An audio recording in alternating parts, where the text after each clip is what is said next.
Hi hello welcome back to my channel Vibhas kitchen and life style. ఈరోజు మన వీడియోలో పన్నీర్ మసాలా కర్రీని ఇంట్లోనే చాలా టేస్టీగా ఎలా తయారు చేయాలో చూపించబోతున్నాను. సో ఈ రెసిపీ కోసం ముందుగా నేను ఒక బౌల్లో లేదా కడాయిలో 1 కప్ అంత పెరుగుని తీసుకున్నాను. ఇందులోనే కొద్దిగా పసుపు, కొద్దిగా కారం,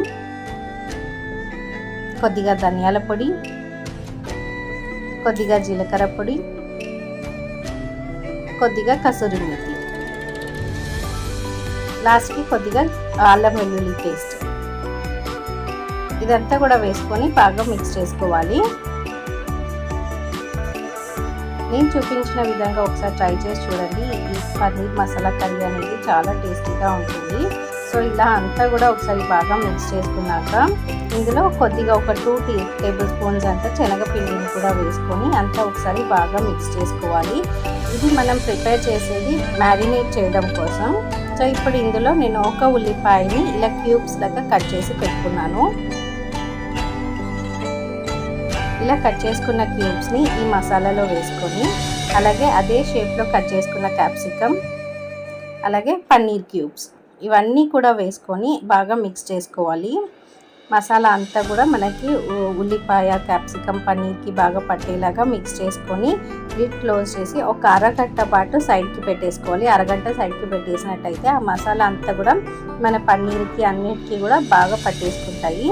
సో ఇలా ఒక హాఫ్ అన్ అవర్ అయిన తర్వాత ఈ కడాయిని నేను గ్యాస్ మీద పెట్టుకొని కొద్దిగా 1 స్పూన్ అంత ఆయిల్ వేసి బాగా మిక్స్ చేసుకుంటూ 5 to 10 minutes లో ఫ్లేమ్ మీద కుక్ చేసుకోవాలి. సో ఈ విధంగా కుక్ అయిన తర్వాత సైడ్కి పెట్టేసుకోవాలి. ఇప్పుడు మరో కడాయిలో ఒక 2 టేబుల్ స్పూన్స్ అంత ఆయిల్ వేసుకొని అలాగే 2 టేబుల్ స్పూన్స్ అంత నెయ్యిని కూడా వేసి నెయ్యి వేడైన తర్వాత ఒక 1/2 టీ స్పూన్ అంత జీలకర్ర వేసి జీలకర్ర వేగిన తర్వాత 2 ఉల్లిపాయలని ఇలా సన్నగా కట్ చేసుకొని వేసుకోవాలి.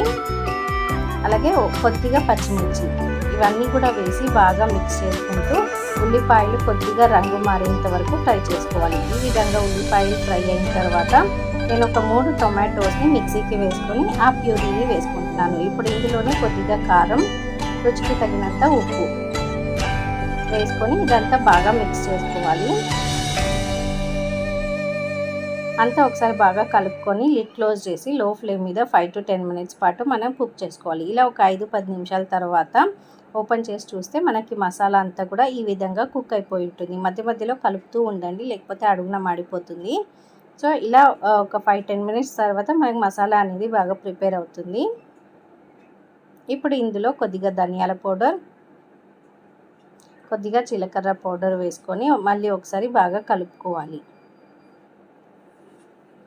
ఇప్పుడు ఇందులో మనం ముందుగా మ్యారినేట్ చేసి కుక్ చేసి పెట్టుకున్న ఆనియన్, క్యాప్సికమ్, పన్నీర్ మసాలాని వేసుకోవాలి. వేసుకొని అంతా బాగా మిక్స్ చేసుకోవాలి.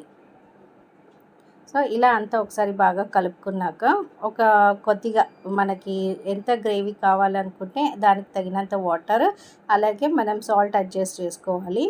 అడ్జస్ట్ చేసుకొని అంతా ఒకసారి మిక్స్ చేసుకొని లిడ్ క్లోజ్ చేసి మనం ఒక 5 నిమిషాలు ఉడికించుకోవాలి.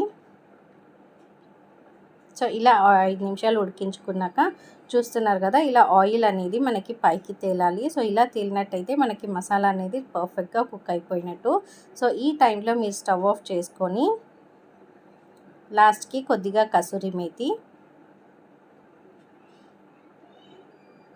వేసి అంతా ఒకసారి బాగా కలుపుకోవాలి. సో ఇప్పుడు లాస్ట్కి నేను టేస్ట్ కోసం కొద్దిగా ఫ్రెష్ క్రీమ్ వేసుకుంటున్నాను. మీ దగ్గర మీగడ ఉన్నట్టయితే మీగడ అయినా వేసుకోవచ్చు, అది లేదు అంటే స్కిప్ చేసుకోవచ్చు. ఇలా చేసుకున్న కర్రీని సర్వ్ చేసుకోండి, చాలా టేస్టీగా ఉంటుంది.